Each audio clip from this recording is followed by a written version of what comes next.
Rasul salam alaika, ya Habib salam alaika,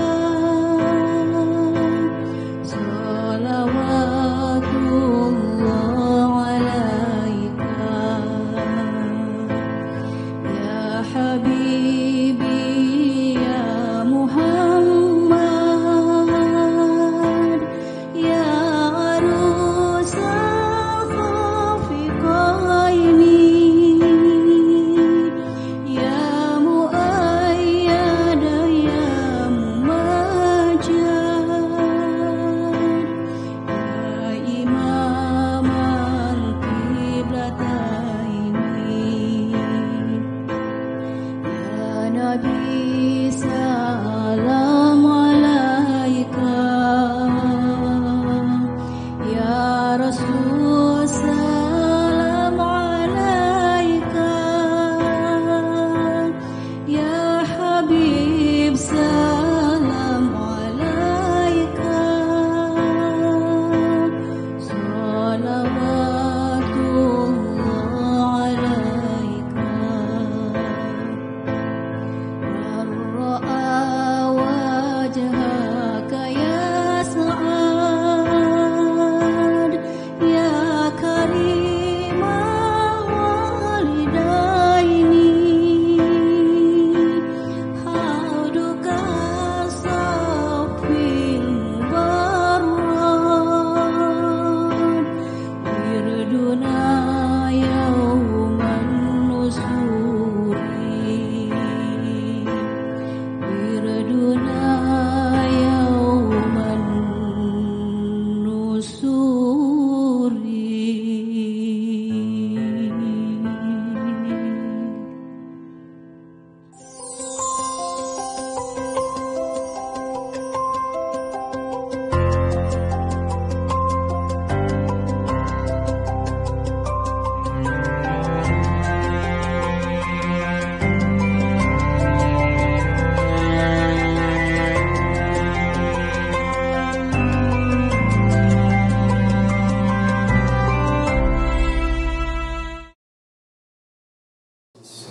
Orang mungkin mengatakan masalah itu sesuatu yang tidak sesuai harapan kita, tidak sesuai keinginan kita. Masalah keluarga, ibu inginnya kumpul, tapi keluarga tidak bisa kumpul, masalah. Masalah bangsa dan negara, sekarang ini memang kemampuan beli masyarakat turun, kemampuan beli masyarakat turun, dolar yang naik. Kemampuan beli masyarakat turun itu kenapa?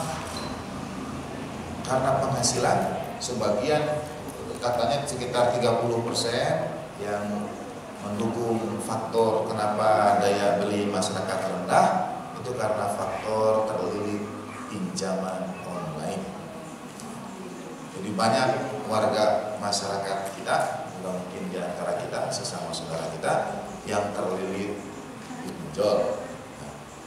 Awalnya dikasih segini bisa bayar, nanti naik plafonnya masih bisa bayar, begitu naik plafonnya lagi sulit bayar, di situ kemudian turun. Jadi akhirnya bayar pinjol dan tidak digunakan untuk membeli barang-barang. Masalah seperti kata ibu tadi sesungguhnya adalah sesuatu yang dipermasalahkan.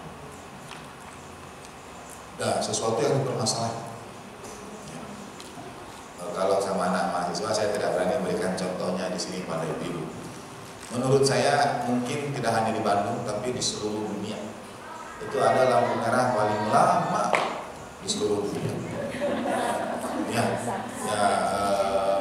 Ibu-ibu yang di luar kota pastikan untuk mengunjungi satu-satunya yang ada di seluruh dunia. Lampu merah paling lama yaitu di perempatan Soekarno Hatta Ibrahim Haji dekat kita. Jalan Condong itu dulu lampu merah yang lama, semalam lewat, bahkan malam pun lama, malam juga lama, itu bisa sampai 240 detik ininya. Berapa bu? 300 detik, ada itu malam, malam itu 300 detik. Jadi nunggunya itu menurut saya paling lama. Kalau kita sedang tergesa-gesa ingin menuju satu tempat, ini masalah lama sekali, kita terlambat datang. Tapi kalau ibu sedang bersama orang yang ibu cintai, lama-lama di situ masalah atau tidak? Tidak jadi masalah. Jadi objeknya sama, tapi bagaimana menyikapinya berbeda. Nah, masalah adalah sesuatu yang bermasalah. Sekarang yang terakhir, yang kelima, apa masalah terbesar di dunia? Masalah terbesar di dunia. Jawaban anak-anak sekolahnya Bu Ajeng, 1, narkoba. 2, kekerasan bersenjata, misalnya terorisme, penjajahan. 3, trafficking. Bapak tahu trafficking? Jual orang. Manusia itu dijual. Menurut ibu yang sudah tulis apa masalah terbesar di dunia? PBB tidak adil. Oh, belum ditulis. Itu masalah keadilan. Masalah terbesar di dunia, masa tunggu haji lama, krisis akhlak, masya Allah. Ada lagi? Krisis ekonomi. Masalah terbesar di dunia? Ya. Pemanasan global. Pengabaian, masya Allah, luar biasa, berat. Oh, salam. Salam Muhammad wa alaihi wasallam. Masalah terbesar di dunia, ini pendapat saya. Semua yang ibu sampaikan benar.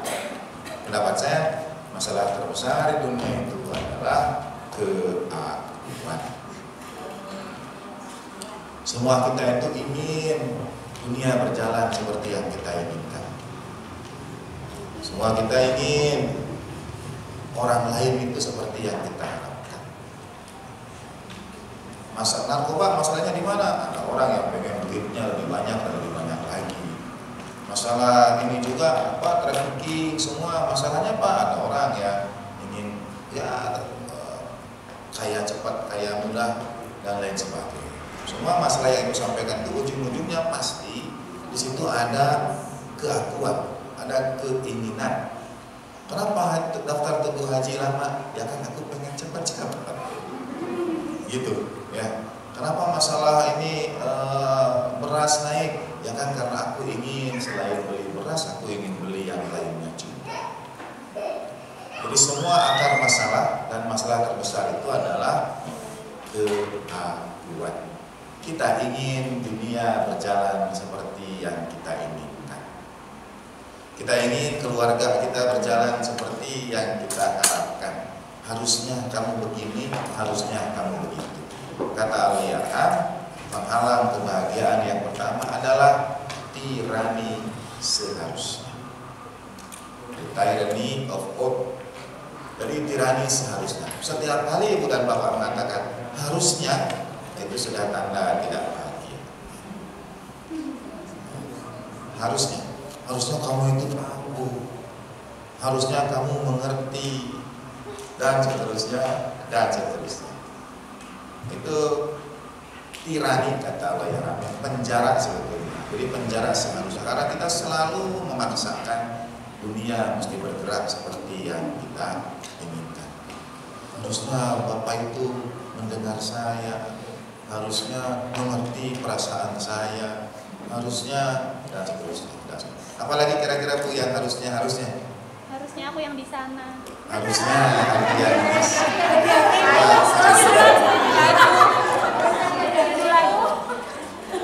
Lagu itu malah itu ya. Harusnya aku yang di sana.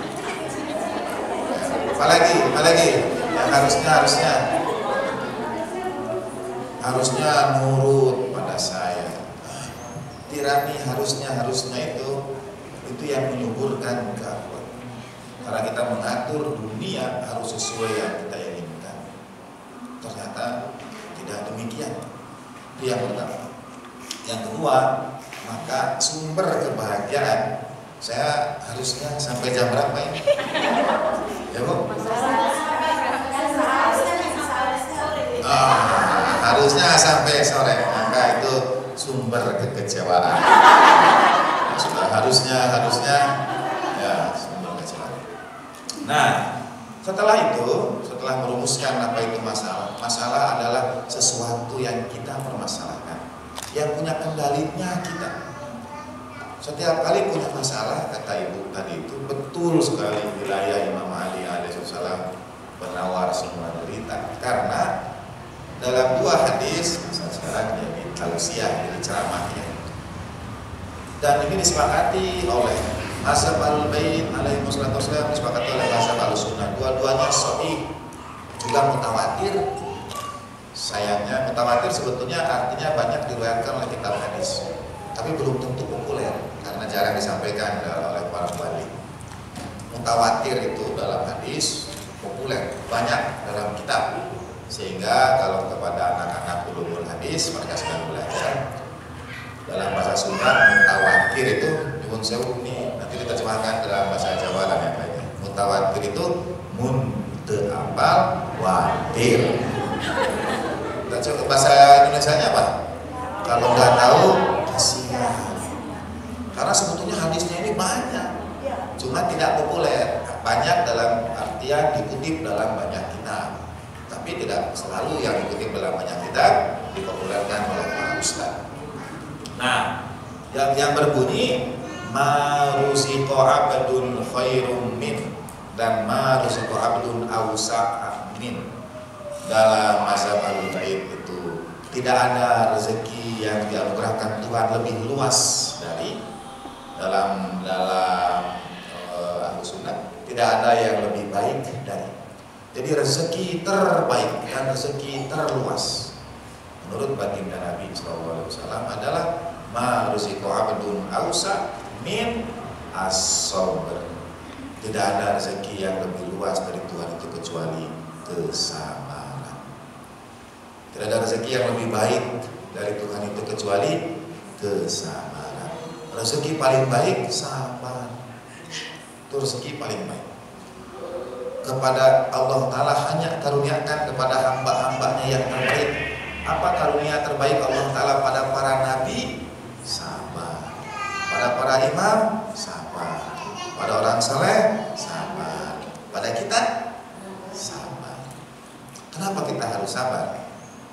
Kenapa itu jadi rezeki yang terbaik?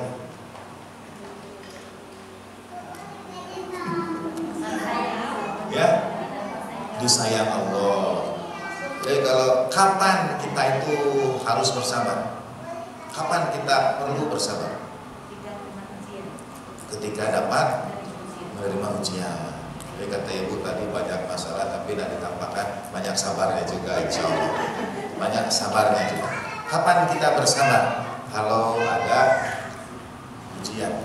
Tapi kalau dapat ujian ingin segera selesai atau dinikmati? Ingin lama atau cepat-cepat sabarnya? Oh, salah Muhammad. Jadi ibu ingin masalah berlarut-larut supaya tetap sabar? Tidak. Oh, ditahan-tahan. Ya. Tapi ingin masalahnya selesai atau tidak? Selesai. Inginnya selesai. Jadi inginnya sabarnya berhenti. Ya. Tidak. Lah. Ingin masalahnya selesai tapi sabarnya tidak berhenti. Masalah kita menghadapinya dengan sabar. Banyaklah cerita tentang sabar. Tapi sesungguhnya sabar itu, nah ini kunci. Bukan berdiam diri, menerima, tidak berbuat apa-apa. Justru sebaliknya.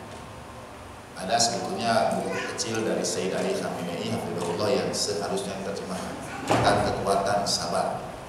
Bagaimana beliau menjelaskan sabar itu gerak aktif, bukan pasif. Sabar itu bergerak, bukan diam. Itu menarik. Jadi pertama, masalah adalah sesuatu yang kita permasalahkan. Yang kedua, masalah terbesar adalah sudut pandang kita. Kita Kita itu selalu berharap dunia harus bergerak sesuai yang kita inginkan. Tirani seharusnya itu harus kita tinggalkan. Dalam psikologi sebetulnya ada yang disebut misalnya ANTM, automatic negative thoughts. Automatic negative thoughts. Pikiran kita itu akan otomatis mempersepsi kalau dalam percakapan, dalam komunikasi. Ibu Bapak menggunakan kata ini. Kamu itu ya selalu saja tidak mendengar. Nah, pihak yang jadi lawan bicara kita akan segera melawan dengan emosi negatif. Automatic negative thoughts. Dia akan segera melawan dengan mengatakan, enggak kok, aku enggak selalu. Kamu itu ya dibilangin enggak pernah dengar. Dia akan merasa, enggak kok, aku pernah juga dengar.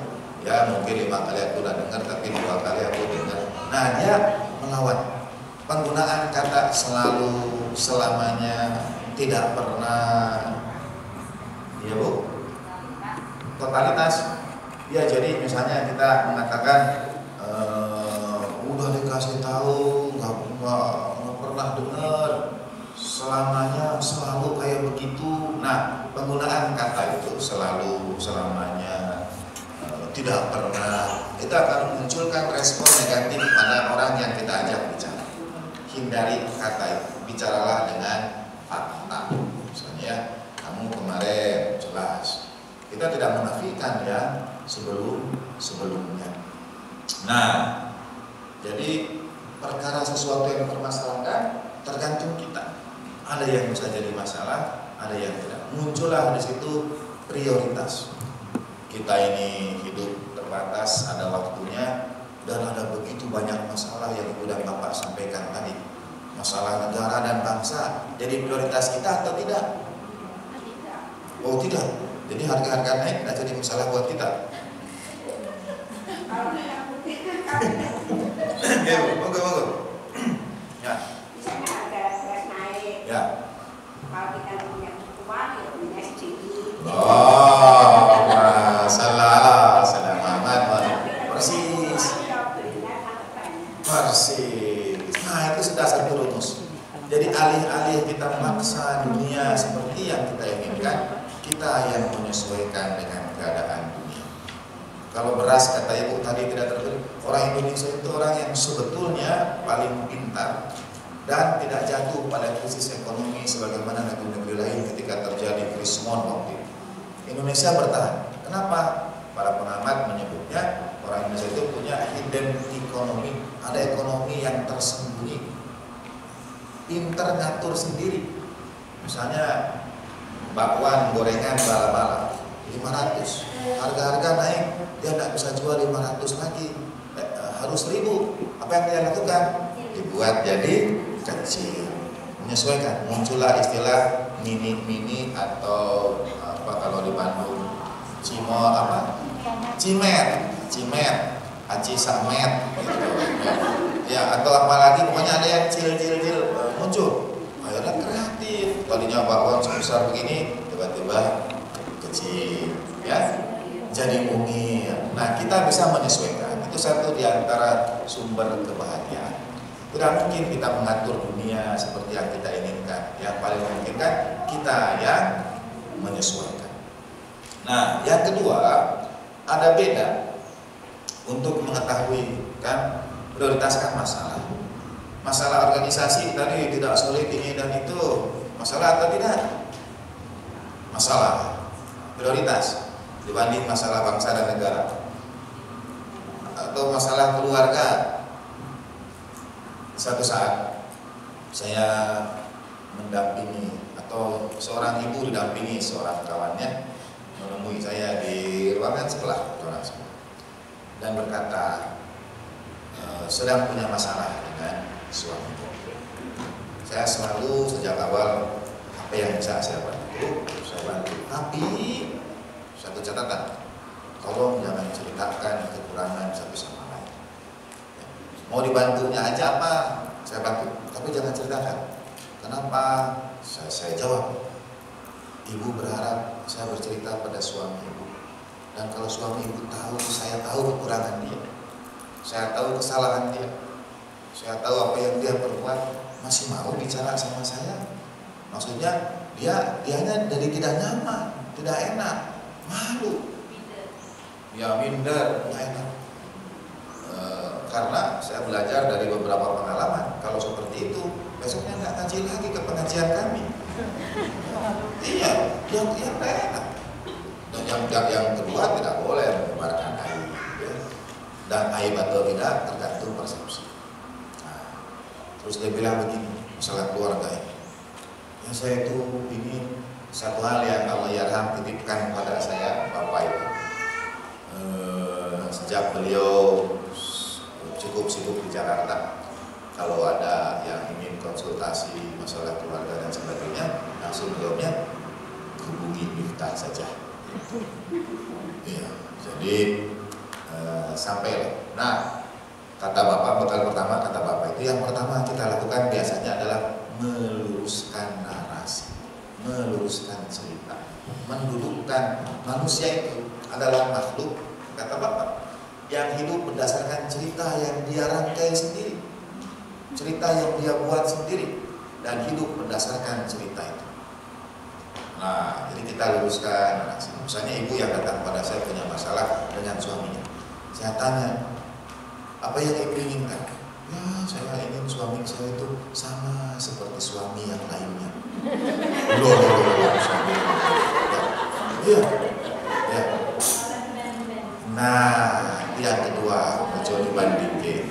Tapi saya jawab begini, luruskan narasi. Bu, memang ibu tahu suami yang lainnya? Ya, bahwa dia berharap masalahnya suami saya tidak sama seperti suami yang lainnya, saya luruskan. Emang ibu tahu suami-suami yang lainnya?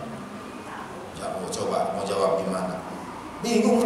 Dia mau jawab, saya tahu suami yang lainnya. Ya Allah, bagaimana bisa? Dan menyamakan begitu banyak suami, jutaan suami di seluruh dunia. Saya ingin suami saya ini seperti suami-suami yang lain. Saya bisa jawab.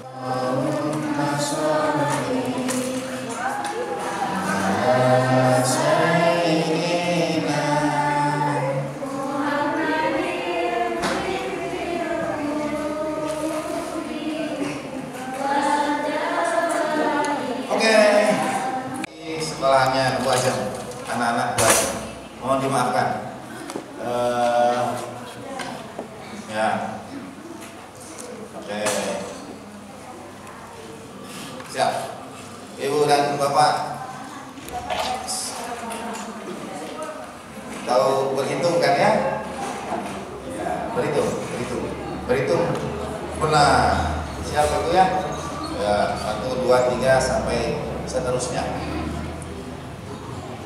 Kita akan berhitung Ibu dan Bapak 1, 2, 3 sampai tidak terhingga. Jangan kalah sama, nah kata-kata jangan kalah itu sudah membuat pressure. Jangan kalah sama murid-muridnya Bu Khadijah. Ya. Bu Khadijah. Kalau berhitung muridnya Bu Khadijah. Jadi menghitung 1 sampai tak terhingga. Diteriakkan 1, 2, 3, 4, 5. Tapi tergantung instruksi, misalnya seperti yang sekarang contoh berhitung biasa dulu. 1.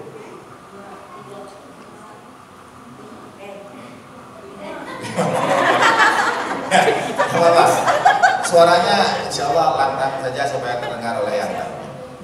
Nah, gamesnya untuk yang kelipatan tertentu, misalnya kelipatan 5, tidak menyebut angkanya tapi bertepuk tangan. Ya, sering kan? Sering. Ya, kita coba sebelah sini. Monggo Bu. 1, 2, 3, 4.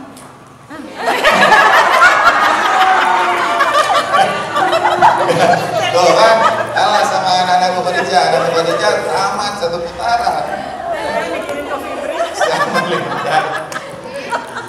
Tahu ya? Bisa dimulai? Tapi yang tidak berhasil, yang salah, yang gagal, kita tandai, kita cari 3 orang. Kita beri sanksi. Siap? Oke? Semangat ya? Sekarang sudah muncul perhatian, konsentrasi Ibu dan Bapak, terutama untuk satu hal. Bagaimana menyelamatkan diri sendiri. Itu muncul di situ keakuan, saya harus selamat. sudah mulai ngitung sebelah kiri saya keberapa, kanan saya keberapa, ya, gitu. Jadi supaya tidak dihitung, angka satunya tergantung telunjuk saya bergerak ke arah kanan, ya. Kalau saya minta Bu Ajeng, berarti Bu Ajeng 1, 2, 3, 4, 5. Oke, gerak ke arah kanan. Kanan kan? Belum. Contoh, kelipatan 5 dulu ya. 1. Ya Ibu ya. 1, 2, 3, 4. Nah, yang programan yang ini aja. 5. Terus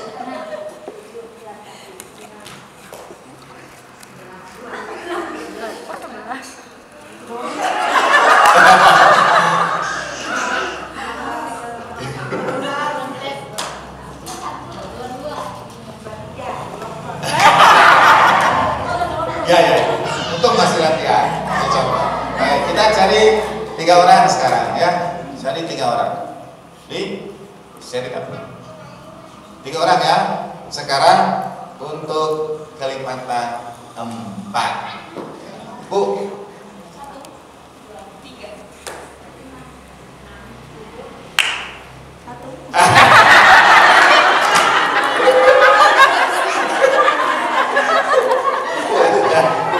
Gedang. Satu. Nah, oke. Ya, 1. Belum. Ya. Nah, baik kita lanjut. Mulai sekarang untuk kelipatan 3. 1, 2.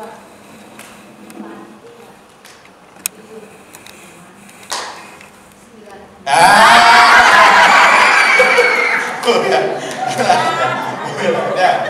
Baik. 2 saudara. Yang terakhir untuk masih tetap kelipatan 3 dan yang ada angka 3-nya walaupun bukan kelipatan 3. Ya Bu.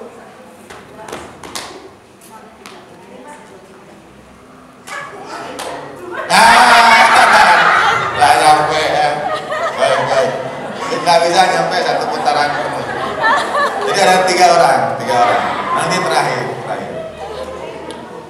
Nah, kita sekarang turunkan dulu. Nanti Ananda Ali akan memutarkan satu lagu. Baik. Kalau siap kabari aja. Baik. Nah, perbedaan yang barusan tadi kita lakukan itu joy atau happiness? Joy, senang, sukacita. Senang kalau ada yang salah. Senang karena having fun. Tegang. Menghitung-hitung saya kan sebagai apa? Oh iya, supaya selamat. Selamat kan Ibu sudah selamat. Alhamdulillah ya, selamat. Biasanya tidak sampai tuntas, sampai banyak ya. Nah, beda antara joy dan happiness, sukacita dan kebahagiaan. Yang kita sebut kebahagiaan sejati itu yang happiness. Yang lainnya itu senang, sukacita, joy. Kita having fun, tersenyum, tertawa dan seterusnya. 1. Kalau joy, atau sebelum itu sudah saling mengenal ya. Maksudnya saling kenal sesama lain. Tolong Ibu tuliskan lagi-lagi ke sekolahan yang baca. Dituliskan di situ 1 kalimat, dipandang wajah ibu-ibu yang lain. Tuliskan 1 kalimat pujian, 1 kalimat yang baik tentang sesama yang hadir di sini dan mengapa. Tuliskan ungkap terima kasih apapun. Mungkin ada perbuatan yang pernah dilakukan atau apa saja Ibu ingin menyampaikan syukur, terima kasih, apresiasi, dituliskan pada siapapun yang ada di sini. Oke? Ya? Siapa saja, mau bersebelahan, monggo. Siapa saja, masing-masing menulis tentang seseorang. Tuliskan apresiasi, syukur Ibu tentang yang lainnya. Cukup dipahami? Oke? Ya, pasti kan sudah saling kenal atau paling tidak banyak yang dikenal. Nah, kebaikan apa yang ingin kita terima kasih dari beliau-beliau dituliskan. Boleh kepada siapanya ditujukan, boleh.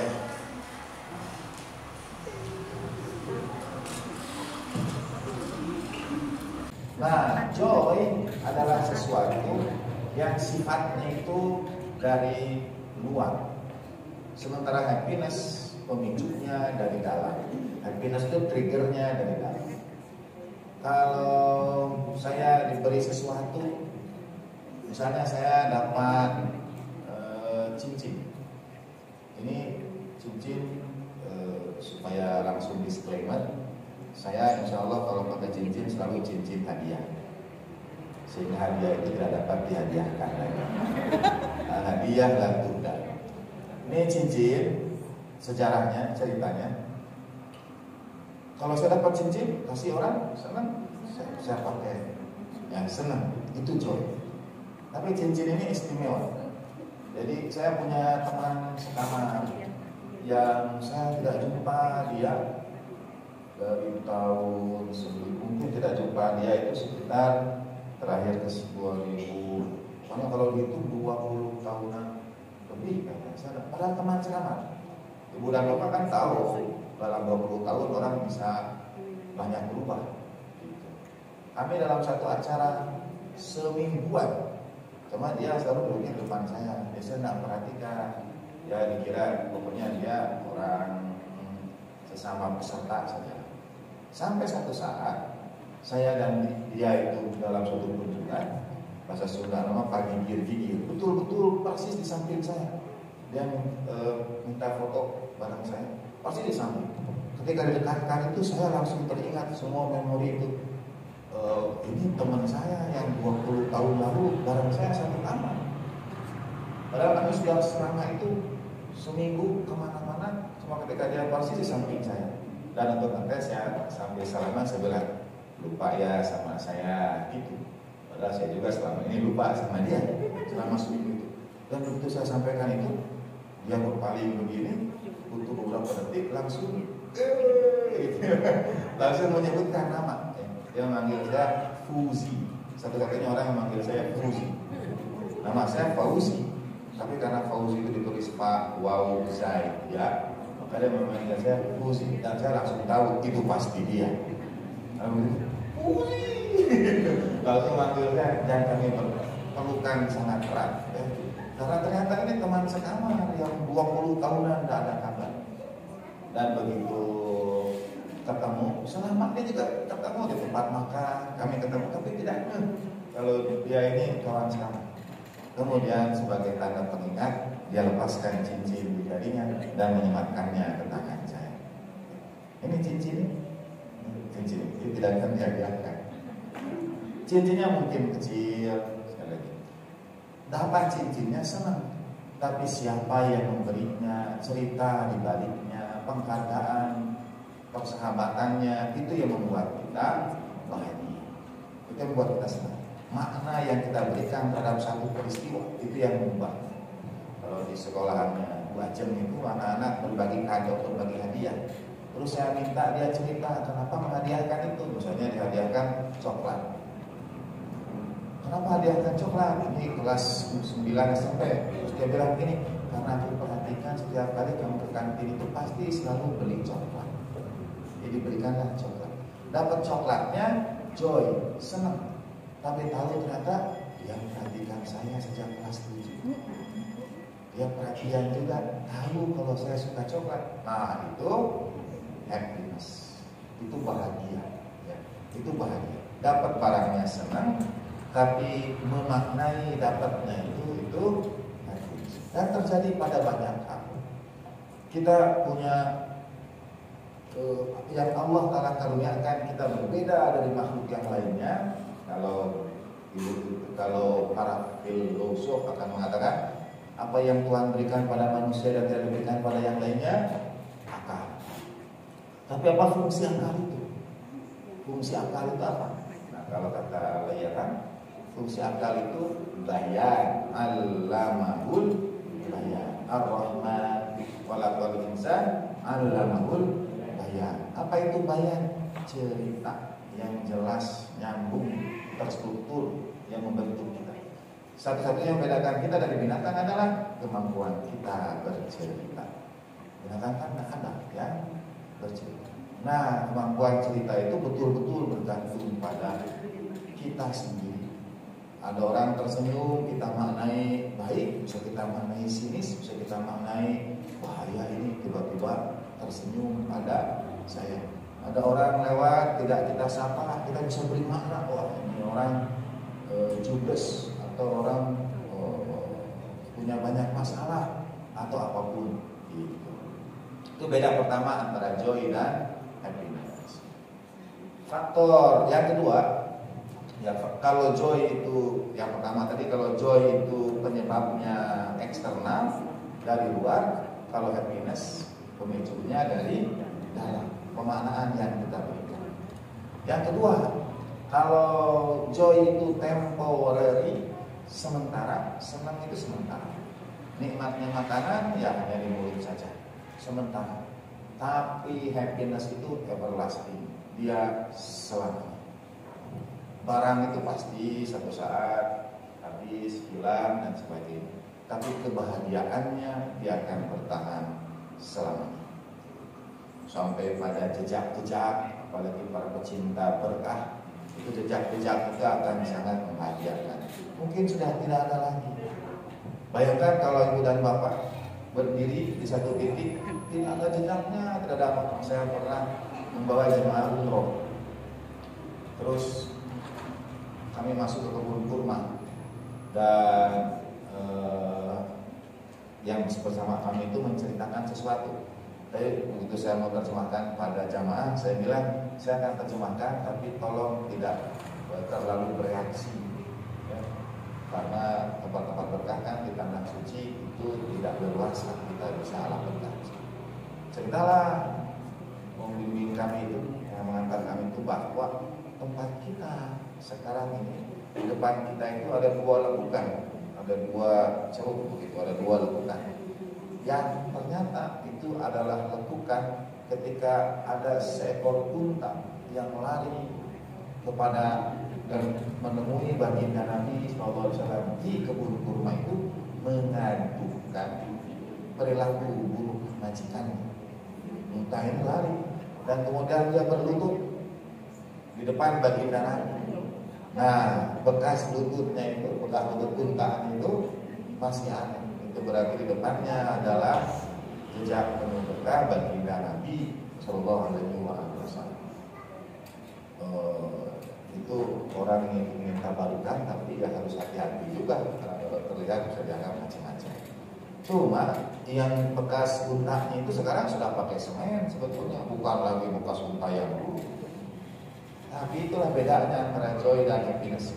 Dia pasti bukan jejak unta yang dulu, orang pakai semen kok.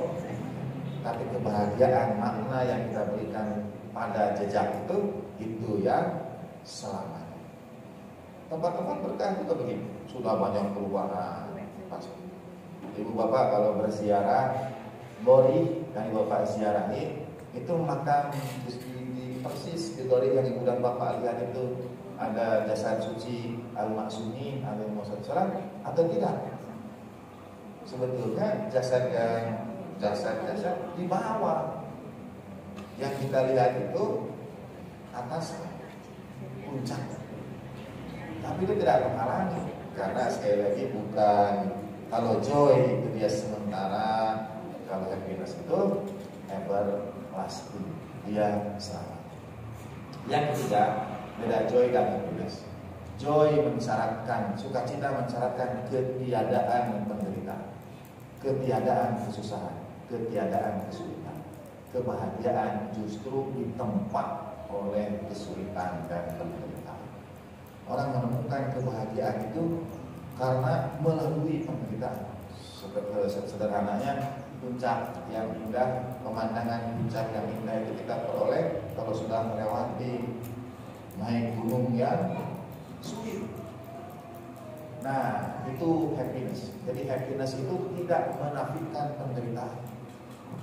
tidak menolak penderitaan, justru merangkul penderitaan. Itu yang Sayyidah Zainab sallallahu alaihi sampaikan setelah seluruh tragedi Karbala. Beliau ditanya di istana Yazid, beliau menjawabnya, ma ra'aitu illa jamilah. Aku tidak melihat semuanya kecuali keindahan. Bukan berarti tidak ada penderitaan. Bahkan kalau bulan Bapak masuk punya sesuatu yang bulan Bapak harus bersabar, di situ sebetulnya ada karunia Allah Subhanahu wa taala. Bahagia kita melakukannya dengan mengurangi level, mengurangi ekspektasi, mengurangi harapan, mengurangi angan-angan, mengurangi keakuan kita, mengurangi bagaimana dunia seharusnya berjalan. Keluarlah dari tirani seharusnya itu. Jadi hindari aja dari kata seharusnya. Seharusnya kalau saya kirim pesan, balas dong. Nah, itu seharusnya. Selama berada dalam tirani itu, kita tidak akan bergerak dari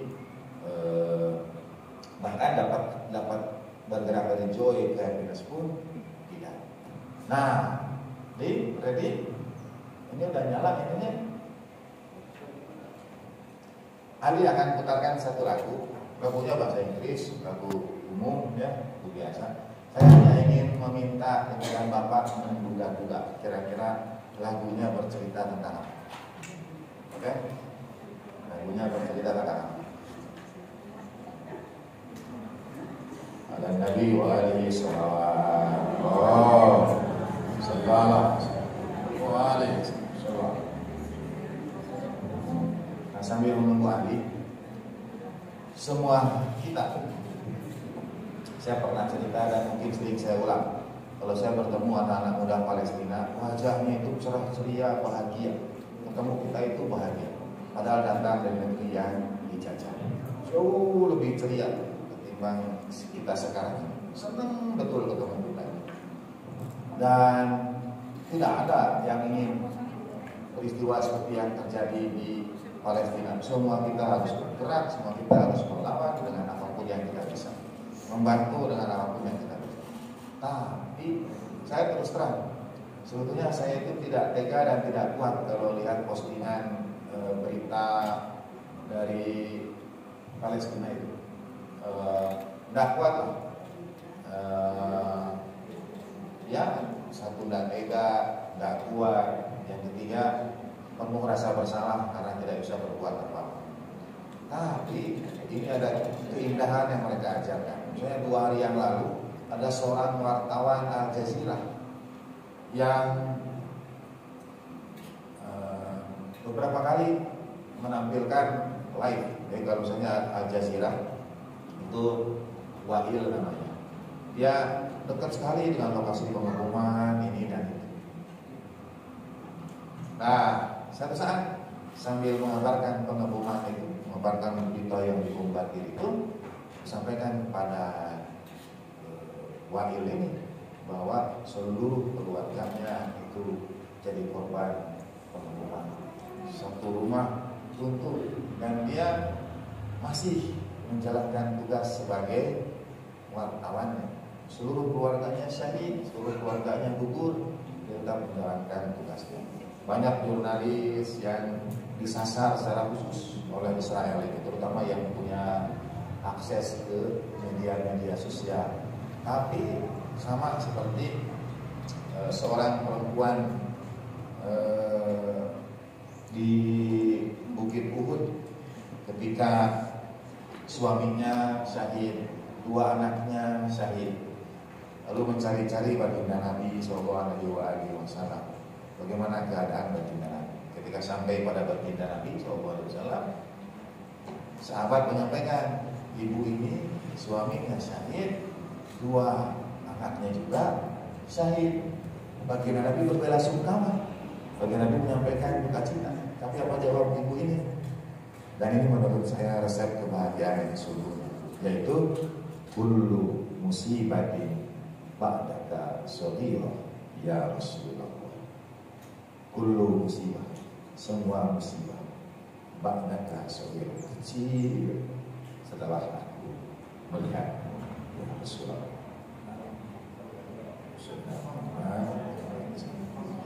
Ya, jadi kullu musibatin ba'daka shaghirah ya Rasulullah. Semua musibah itu kecil asal kita tidak dipisahkan dari baginda Nabi sallallahu alaihi wasallam. Semua musibah itu kecil asal baginda Nabi selamat. Kata perempuan yang suaminya syahid, 2 anaknya juga syahid. Bagi saudara kita Palestina juga tentu itu berat sekali. Tapi lebih berat lagi kata Bu Ajeng tadi, pengabaian kita, lebih berat lagi tanggung jawab kita di hadapan baginda Nabi sallallahu alaihi wasallam. Dan bagi saudara kita Palestina berat. Nah, semua musibah itu berat, tetapi mereka tetap bertahan, tetap berada dalam kecintaan mereka pada baginda Nabi sallallahu alaihi wasallam. Jadi, nah ini sudah lalu.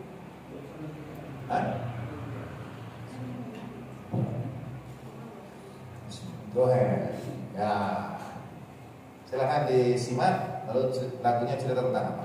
Kalau rada-rada barat sedikit, tergantung itu tadi tirani seharusnya. Seharusnya jaga ini lah. Silakan.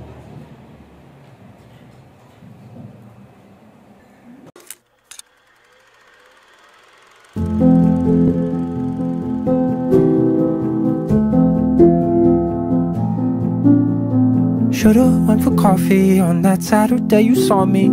Should've picked my phone up every time you tried to call me. But I never thought it'd be so soon. I never thought that I would lose you. Cause it's not that complicated when you love someone. You tell them that you do. Don't waste a second or a breath. You don't know when you're gonna lose them. Now they're gone, but you didn't make that call. And now you live with your regrets because it's all your fault. So it breaks my heart that I let you leave. Hurts my head seeing memories of you. There ain't a thing I wouldn't do to get a moment back with you. So it breaks my heart that I let you leave. Been so hard learning how to grieve for you. I should've let you know the truth. Cause when you love someone, you tell them that you do. Should've came to visit more and gave you my attention. Should've took more photographs and asked you all my questions. Like, what would you do if you were me?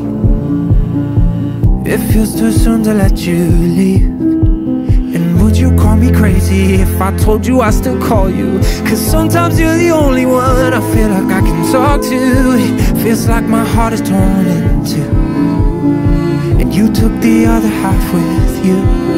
Cause it's not that complicated when you love someone. You tell them that you do. Don't waste a second or a breath. You don't know when you're gonna lose them. Now they're gone, but you didn't make that call. And now you live with your regrets because it's all your fault. So it breaks my heart that I let you leave. Hurts my head seeing memories of you.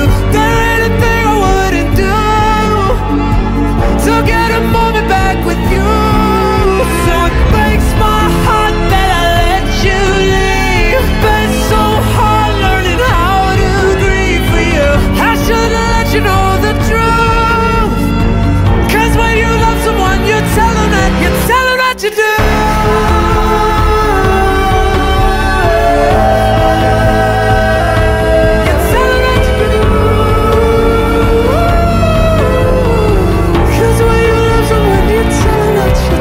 That you do.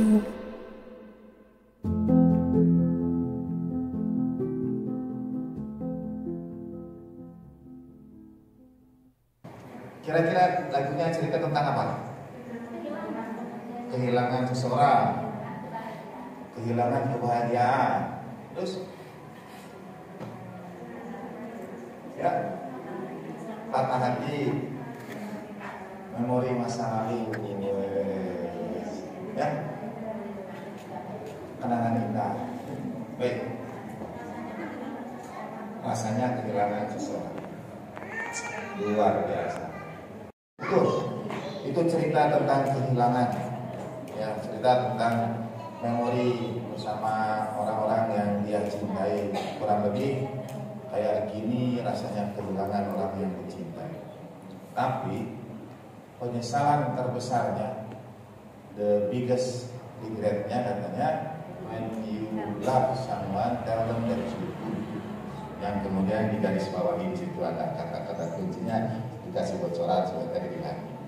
Jadi kalau kita mencintai seorang, penyesalan terbesar itu adalah kita itu jarang menyampaikannya, jarang mengucapkannya. Kita sayang sama anak kita tapi jarang, pasti semuanya juga sayang, semuanya cinta, tapi jarang menyampaikannya. Kata dia, penyesalan terbesar itu tidak menyampaikan, ya. Dan itu yang leads to all other problems. Itu yang kemudian bisa menambah banyak masalah berikutnya.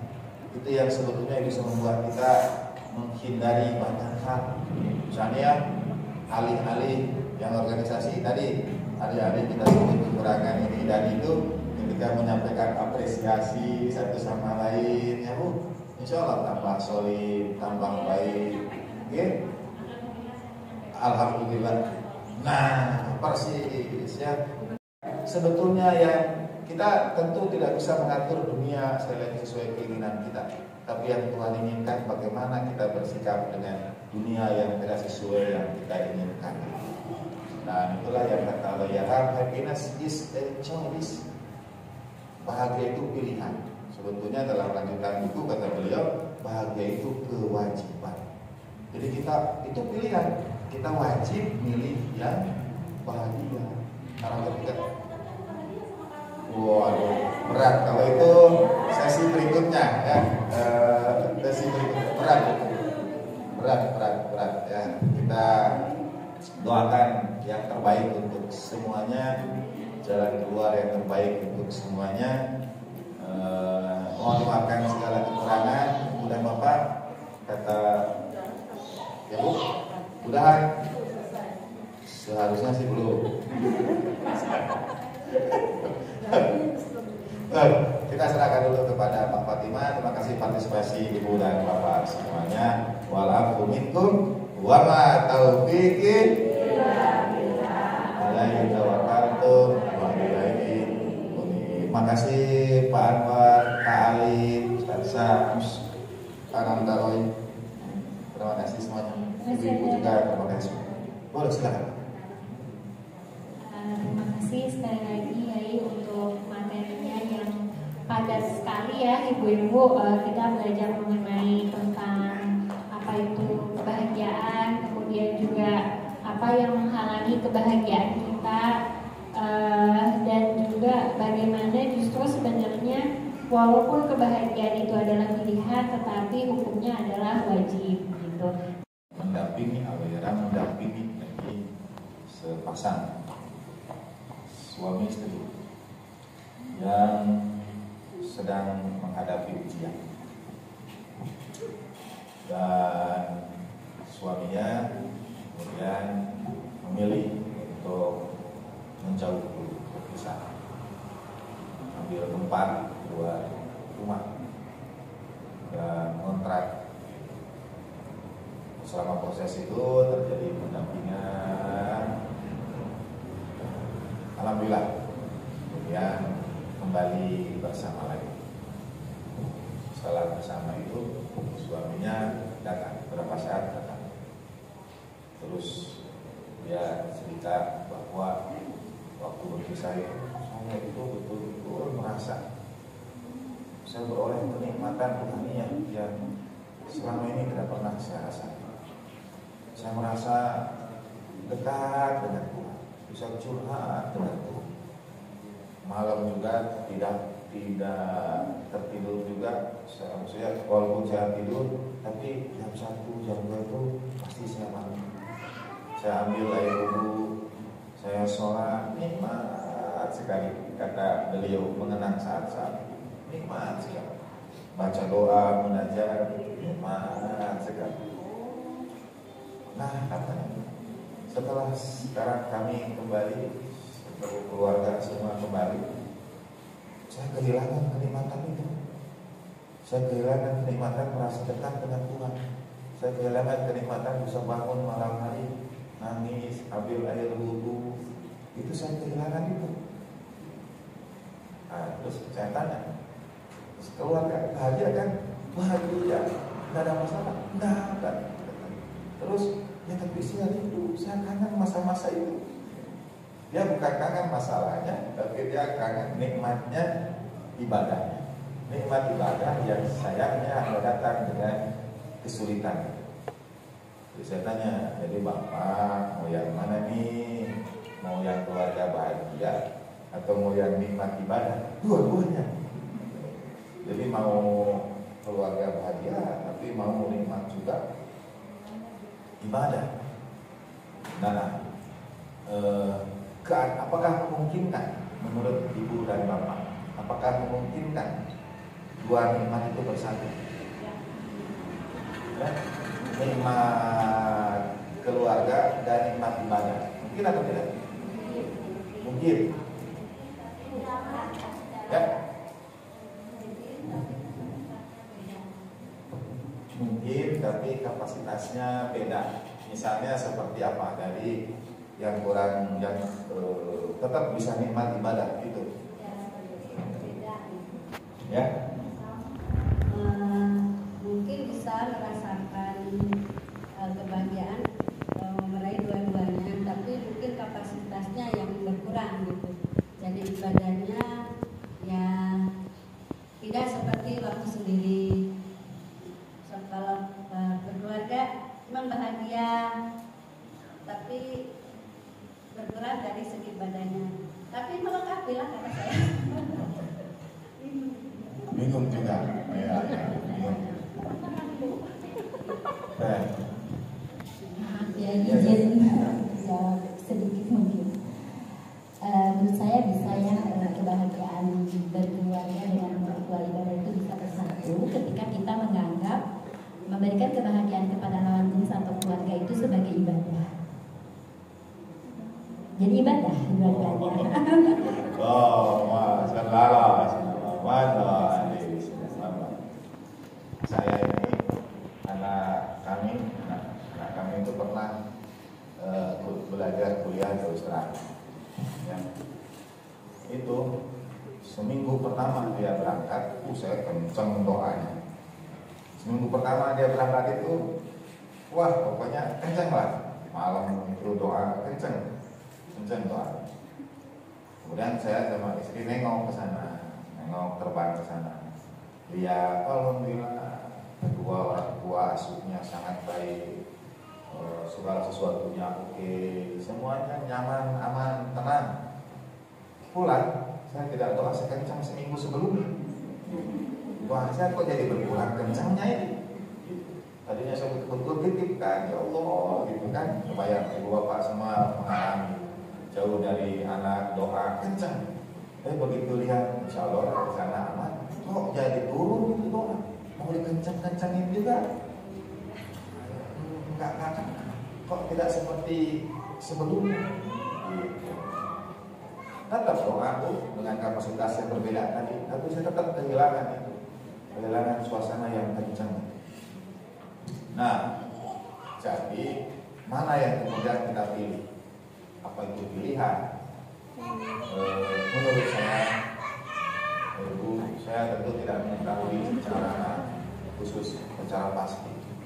Tapi bekal yang selalu saya tanyakan pada diri saya sendiri, apa yang Tuhan inginkan dari saya, apa yang Tuhan harapkan dari saya, apa yang baginda Nabi Sallallahu Alaihi Wasallam ingin lihat dari saya, apa yang al-maksumin.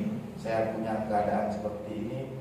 Dalam riwayat yang sering disebutkan pada Sayyidina Ali, tapi tidak selalu ketemu rujukannya, itu ada kalimat awalnya itu pokoknya ujungnya begini, mungkin buat Pak Usman bantu yang kalimat awal saya lupa. Bukanlah kesulitan yang membuat kita takut, tapi ketakutan yang membuat kita sulit. Karena itu jangan pernah coba untuk menyerah, dan jangan pernah menyerah untuk mencoba. Jangan katakan pada Tuhan, aku punya masalah besar, tapi katakan pada masalah, aku punya Tuhan yang Maha Besar. Nah, itu sering disebutkan kepada Sayyidina Ali bin Abi Thalib radhiyallahu anhu. Jadi yang pertama itu kitanya. Sebelum segala sesuatu, sebelum kita berharap orang lain, sebelum kita berharap keluarga, kita perhatikan dulu kita keadaan kita. Ibu-ibu kita semua ini yang wajib sehat, wajib kuat, wajib bahagia itu bukan berarti ketiadaan kesulitan sekali lagi. Dalam mendampingi beberapa yang didampingi itu, saya juga sering menyampaikan ya, karena bagaimana mungkin kalau kita akan menyelesaikan satu masalah tapi kondisi fisik kita terus menurun, sakit, nanti nambah masalahnya itu kan, nambah dengan yang lain-lainnya. Kita jaga juga kondisi kesehatan kita. Kata beliau ada yang motong lah dari filsafat stoik. Di ruangan ini beliau mengajar filsafat stoik. Intinya filsafat stoik itu ada dua hal di hidup ini, sesuatu yang bisa kita kendalikan dan yang tidak bisa kita kendalikan. Masalah itu ada yang bisa kita kendalikan, ada yang tidak bisa kita kendalikan. Orang lain bisa kita kendalikan atau tidak? Tidak. Kalau ini ibu-ibu, suami bisa dikendalikan atau tidak? Tidak. Ya. Kalau bapak-bapak saya tanya, istri bisa dikendalikan atau tidak? Bisa.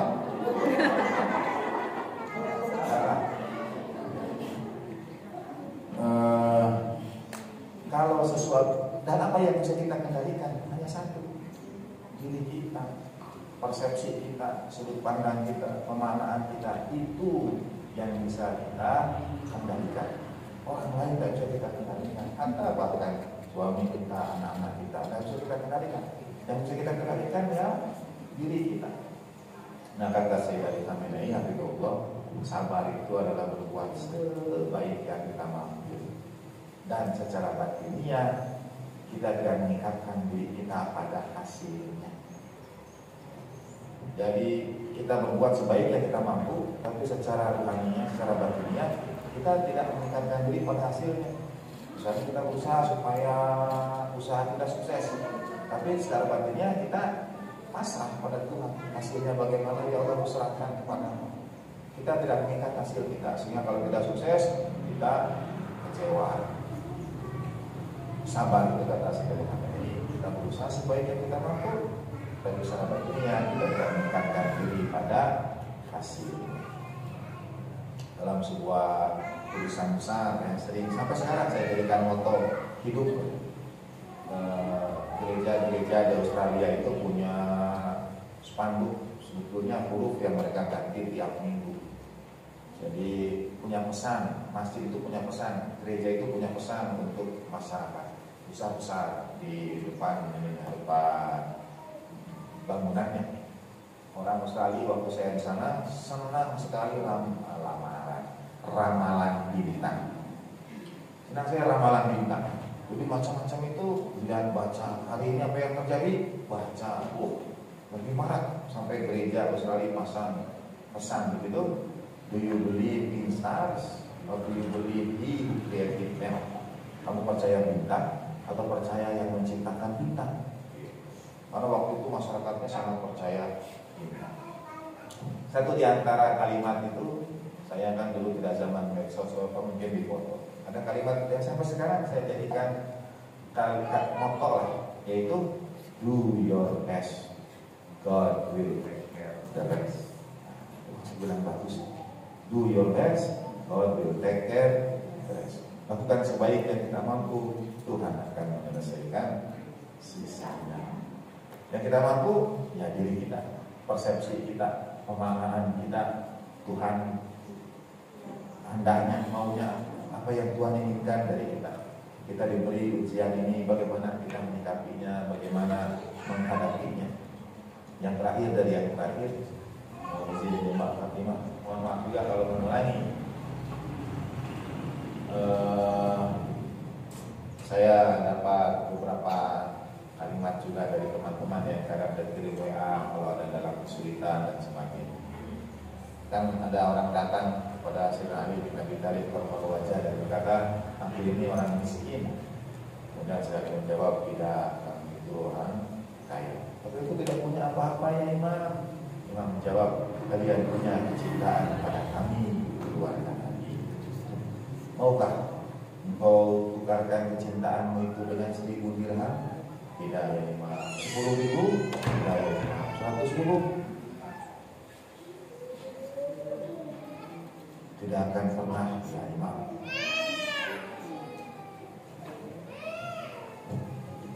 Kata Sayyidina Ali, "Kalau begitu bagaimana kau berkata kau itu orang miskin, padahal kau punya kecintaan pada kami yang tidak akan ditukar dengan apapun selamanya."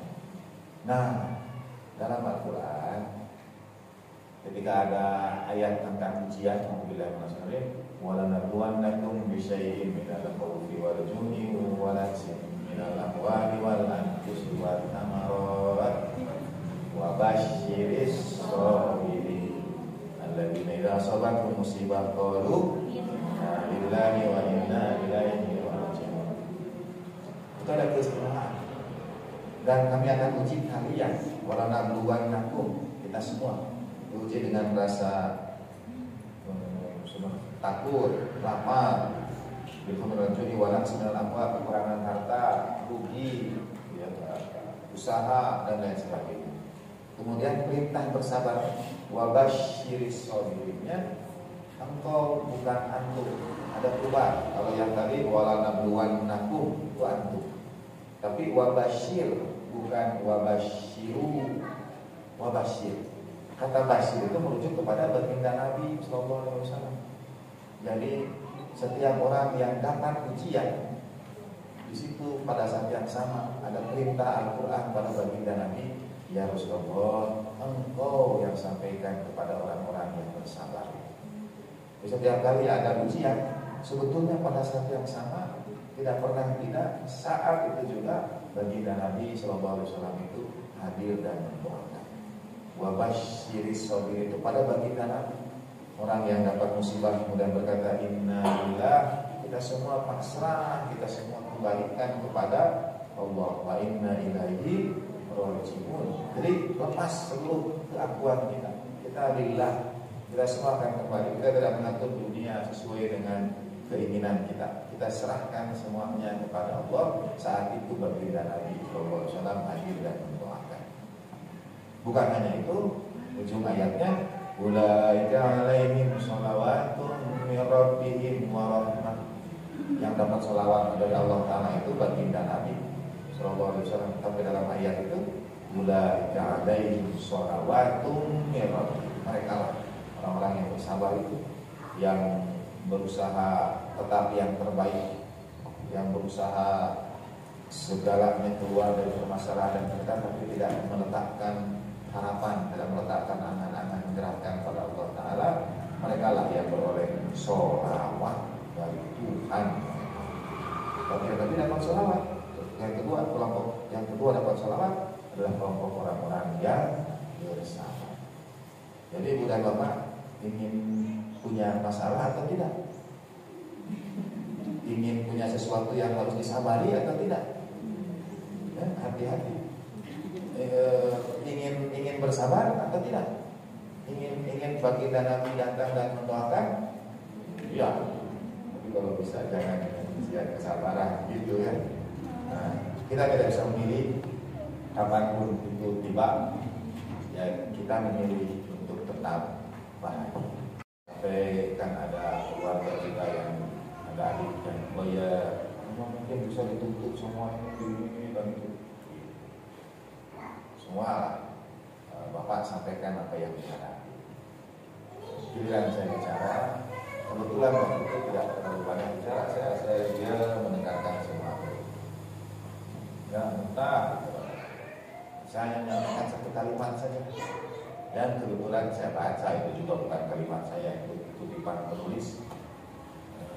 Kata bapak, supaya kita terlihat pinter, tak satu, hafalkan saja judul buku. Dalam buku ini, padahal bukunya tidak semua kita baca. Orang akan mengira kita sudah baca seluruhnya. Padahal cuma baca sebagiannya saja.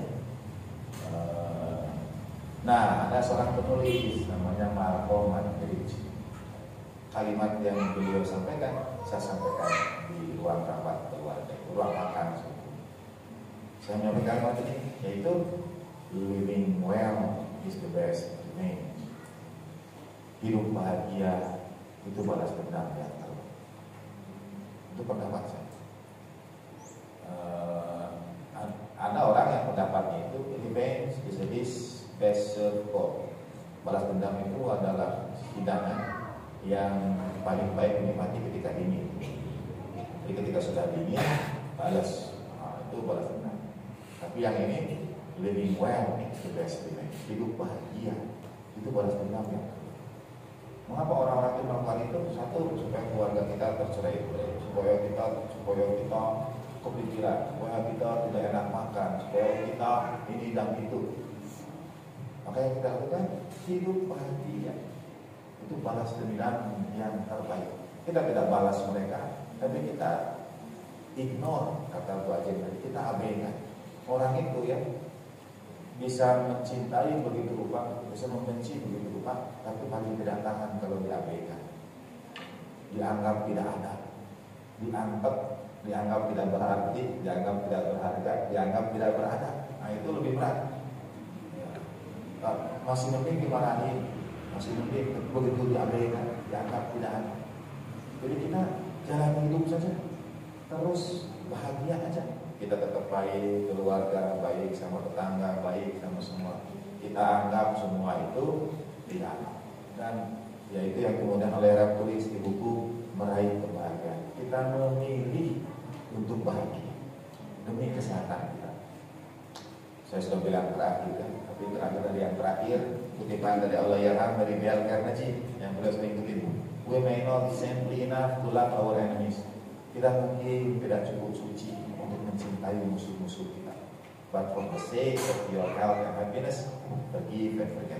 Tapi demi kesehatan dan kebahagiaanmu, maafkan dan lupakan.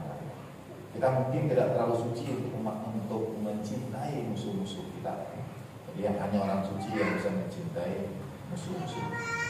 Tapi untuk kesehatan kita sendiri, for the sake of your health and happiness, untuk kesehatan dan kebahagiaan kita, maafkan mereka. Aku kan sudah lewat dari waktunya ya. Terima kasih banyak. Terima kasih Yai untuk materinya. Yang kalau kita analogikan materi Yai ini walaupun hanya sekitar 1,5 jam, tapi sudah cukup menjawab 5W1H gitu.